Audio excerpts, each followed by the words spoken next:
We want to know how and why Lee Funeral Home was started. Just like any other time, I usually casually check, I Google to check issues. I've Googled, and what I see on Google, I can tell you that the owner of Lee Funeral Homes is cheating. He's hiding some facts which we know. So, ignore what the Google is saying. Listen to me about Lee Funeral Homes. Around 1980, Charles Njonjo was a very worried person. He was worried for one reason. We had Nairobi Hospital as the best hospital in Kenya. We had some good hospitals which were very good but could not reach the level of Nairobi Hospital. These were like Aga Khan Hospital. So he knew, Charles Njonjo knew that if you are sick, or if he was sick, he would be taken to Nairobi Hospital. But Charles Njonjo's biggest worry was that in Kenya, if you died,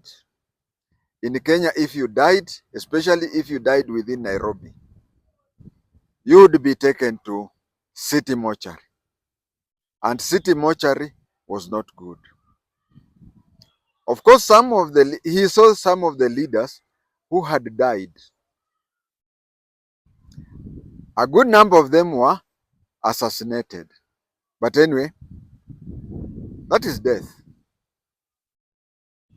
He saw Akin Kothek die, but before Akin Kothek, he saw Ronald Ngala die, so Akin Kothek die.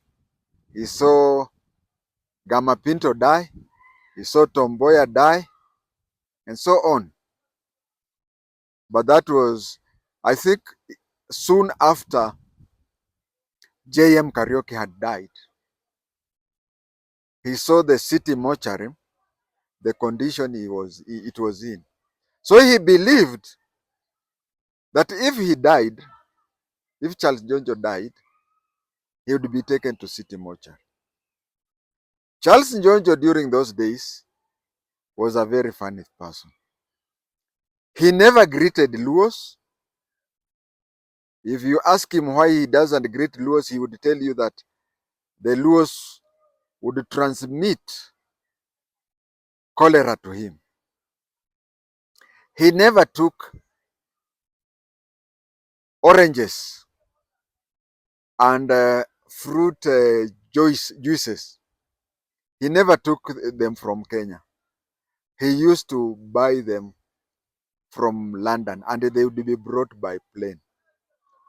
He knew that if he was sick, he would be well attended at Nairobi Hospital.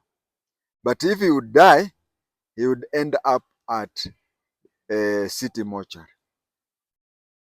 Those days, we did not have the mortuaries that we have. Oh, not mortuaries, funeral homes that we have today. I can tell you, Umash is a very good place. In Nairobi, there was only one place we would be taken, City Mortuary. But nowadays, there is Umash. By the way, Umash, the fellow is called Kamau. But you see, Kikuyu's it's the Kikuyus like changing names, where a name like Lando, they'll call it Dollar. I think that is something that they started during my Mau time. So Umash, the person who started Umash, is called Kamau. Today, we have Chiromo. Very good place. There is a funeral home in Thika called Bishop Okoye. When I used to record videos, I used to go there. And I can tell you Chiromo and Bishop Okoye are just as good as Lee Funeral. Lee Funeral have been there.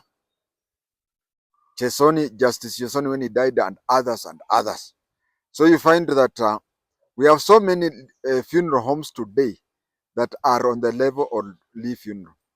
But in the 70s, early 70s to mid 70s, Njonjo was very much concerned that should he die, he could get the best treatment in Nairobi Hospital. Of course, Nairobi Hospital, we have hospitals like Karen, but he was sure that if he were to be sick, he would be attended at Nairobi Hospital. But his biggest problem was if he were to die. So he left Kenya to London.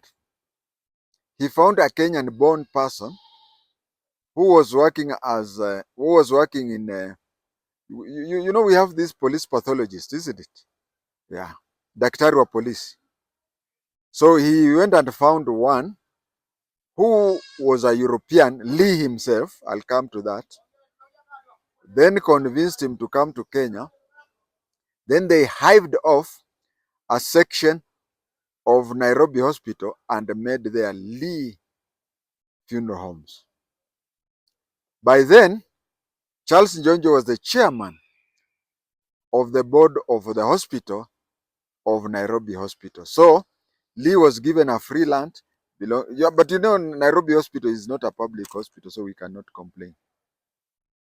So that is how he did it.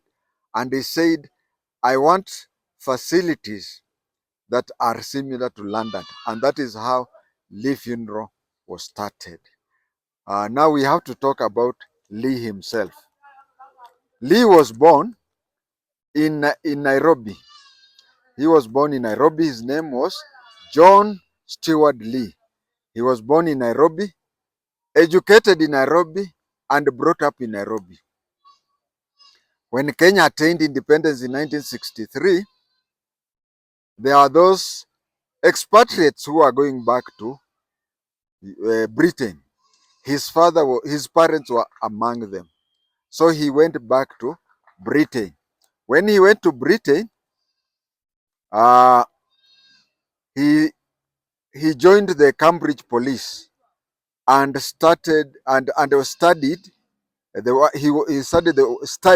work of a police pathologist. So when Njonjo went to find him, he was a police pathologist. That what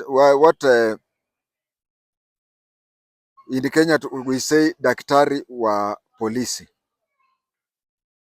He worked at various levels of hospitals, but mostly in mortuaries.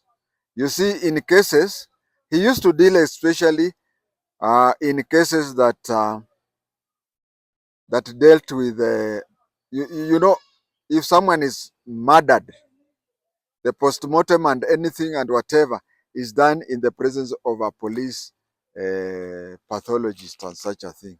So that is how